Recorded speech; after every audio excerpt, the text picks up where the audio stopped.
The Honda CR-V is the original Aussie SUV. It has everything families need. No picnic table, though. And nothing they don't. Heaps of space, intuitive tech, hybrid option. But no picnic table. Okay, the 97 CR-V came with a picnic table, but it didn't have up to 7 seats and Honda sensing safety, did it? My family's still picnicking. The all-new Honda CR-V. It's everything Aussie families need since 97. For all your hand tools and power tools, shop locally at Collier & Miller. Discover their huge range, great service and super competitive prices. Hit News Briefing. Hello, I'm Sheree Coleman. We've been warned of levies on the way to help raise $600 million to support the state's renewable energy zones. The Telly reports around $118 million of that will be recouped from essential energy customers. There are 5 zones currently in place across the state. The state opposition has accused the government of sidestepping critical issues facing the Rural Fire Service and Fire and Rescue New South Wales.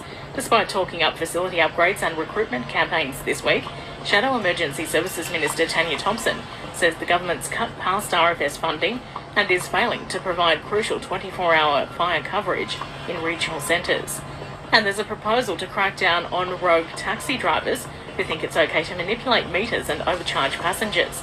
The New South Wales Taxi Council's called on the state government to introduce tougher meter standards. CEO Nick Abraham says it's about consumer protection. Vitally important, particularly giving passengers the confidence and certainty when they want to use a taxi. Hit National News. Hey, I'm Tessa Randello. The opposition leader says the federal government needs to get serious about protecting our way of life. Angus Taylor says Labor has a lot of questions to answer about ISIS brides and Islamic extremism, saying the government needs to shut the door. I don't believe people who want to bring hate and violence from another part of the world to Australia, people who do not believe in our core beliefs, should be coming into the country, and it's as simple as that. A man's facing up to 10 years behind bars for calling the office of a federal parliamentarian and making death threats. It's understood they were targeted at Treasurer Jim Chalmers. A 55-year-old Sydney man has been refused bail.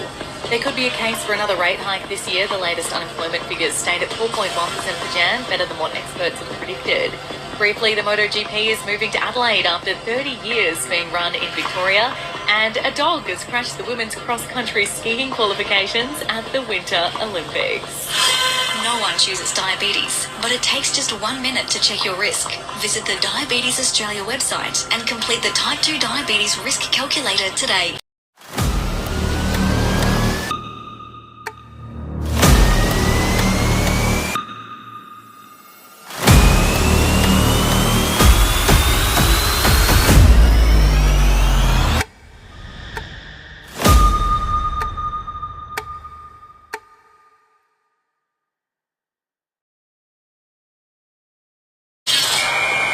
Wales Origin hooker Reece Robson will undergo surgery on his hand this week after sustaining a thumb fracture. He's expected to be sidelined for up to 8 weeks, delaying his debut for the Sydney Roosters. It's also a blow for Robson's hopes of being selected for Origin 1 on May 27. And Broncos coach Michael Maguire's calling for the World Cup Challenge to have a big spot on the NRL calendar. He says it gives players a chance to come to the other side of the world and train. Brisbane will go head-to-head with Hull KR. Before you buy online, check your local stores. You'll support local jobs, find real service and keep your community thriving, one purchase at a time. Hit weather. Fine for the rest of today in Griffith. Tonight down to 16 and tomorrow fine with a high of 38. And Listener creates and curates the very best radio and audio for every Aussie ear.